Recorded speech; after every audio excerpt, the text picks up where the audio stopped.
Hello, hello, hello, YouTube scavengers, and here today you join me for another Settlers 2 10th Anniversary Edition focus on, and this time we're going to focus on the Stonecutter. Now up here I've built myself a quarry for the Stonecutter, and you'll see why I've built it there in a moment, but for now let's get a guy in there and start observing what he does. We're going to build the road up there, and here he comes, our Stonecutter. Now, Stonecutter's a very jolly fellow. What he does is he goes and he finds quarries or stone mounds, and then he cuts them down. And the interesting thing about this guy, of course, is that his resource is not renewable. Stone is not a renewable resource, and so we need to be very careful about how we use stone. So up he goes. I've built this here because I'm operating on the principle that he will go and get stone from 6 spaces away, just like the woodcutter. 1, 2, 3, 4, 5, 6. So this one should be the only stone that he can get from this mound. And if that's so, then I will know that his range is 6 stone from his house. Remember, not from the flag, but from the house. And so actually it would be quicker for him, because he always goes down to the flag first, if stone mounds are to the south of his house. That's going to be quicker, but not too much difference. So there he goes, he works for a while, he gets his stone, deposits it, it's now available. Well, this is why we never assume anything. We assumed, or we would have assumed, that he was going to only go 6 away, but now he's actually going 7 away, and I wonder how far he can actually go, what his actual range is. Oh my goodness, he's done it, he's going 8. So he's gone 8 to this pile, which is the biggest type of pile of rock that you can get. So we can actually count to see how much rock you might be able to get from one of these. So that's 1. Let's see how much more he gets, but his range is more than 7, it's at least 8.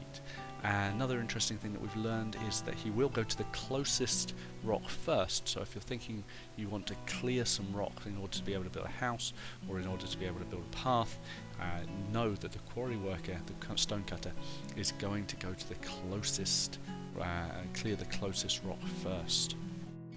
So there you have it, we've seen that he will be able to get a maximum of 6 from any stone pile, and his range from the house is 8 journeys. Will he go 9? And it doesn't look like it. His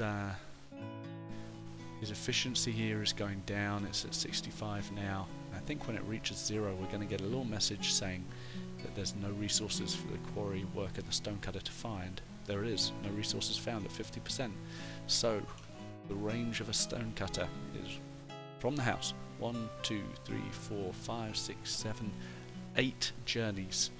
And we can use that to our advantage as we're placing our quarries, as we're using our stone cutters. So now it's time to figure out how quickly we can clear stone and what the average time is that we get stone in. I've done some observations, let's do some math, but while we're doing it we're going to let this guy take out all these stone piles and see if our math is correct. So as per usual, we did some observations of what this guy does, and in this case we did 12 observations. We did 6 observations where he was cutting stone from 1 journey away, and 6 observations where he was cutting stone from 8 journeys away, both from the flag, not from the house. And what we found was he exits his house, he reaches the flag, it's 1 journey, he starts work after going however far he needs to go, then he stops work, and he gets back to the flag, drops the stone, and then he enters his house. Then he rests for a while, and after observing this 12 times, what we discovered is that his full work day for the first 6, if he's really close, it's about 47 seconds, and if he's far away it's about 30 seconds longer, it's about 1 minute 15 seconds, and it doesn't take him very long at all to get out of his house to the flag. It can take him between 2 and 18 seconds to get to work, 5 seconds of work time, a little bit of time to get back, and then back from his dropping the stone into his house, and he rests for about 28 seconds. So his workday can vary quite dramatically, depending if he's going far or staying close and where he's getting the stone from.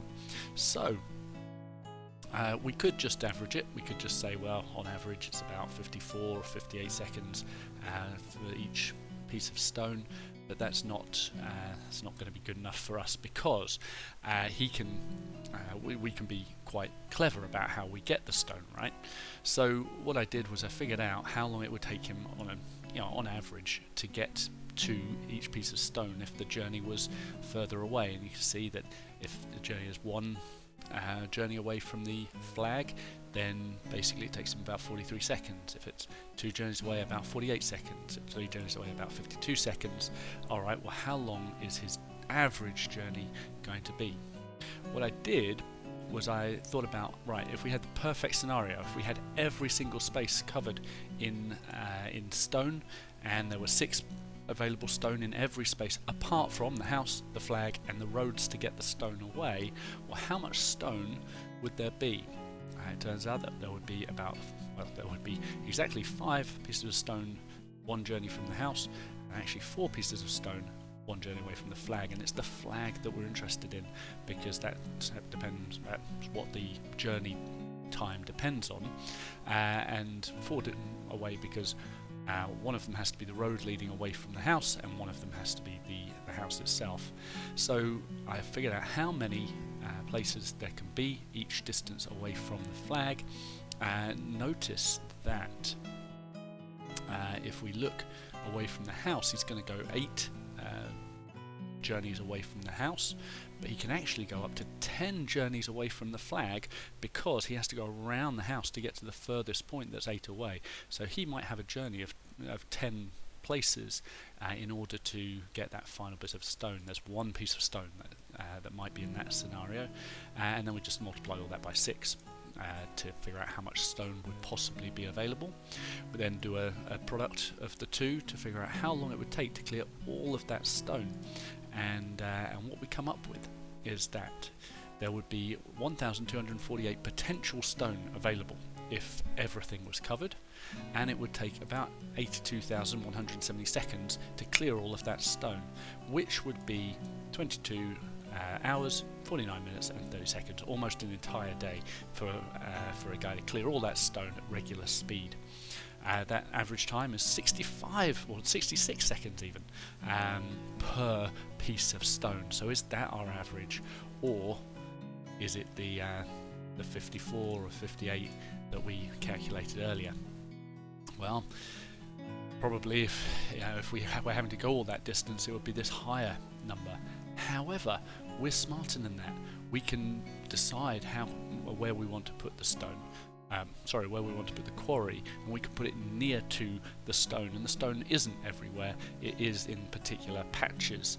So practically, I thought to myself, right, if I say that we have, if we put our quarry where it's probably a maximum of 5 journeys away from the quarry and the farthest point of stone, and stone tends to have less at the edges and more at the centre, so perhaps there would be 3 points that would be within 1 journey away, 4 points within 2, 5 points within 3, 4 points within 4, and then 3 points within 5 journeys away roughly. But then you don't get that maximum amount of stone either from each point, so you get more stone in the middle, so probably 1 or 2 at the edges, up to an average of 3 in the middle. It's going to give you an average or a total amount of stone at each point, which we can then multiply by the journey time that we got up here, and then we can figure out how long it would take us to clear each point if we're being practical, if we're being clever.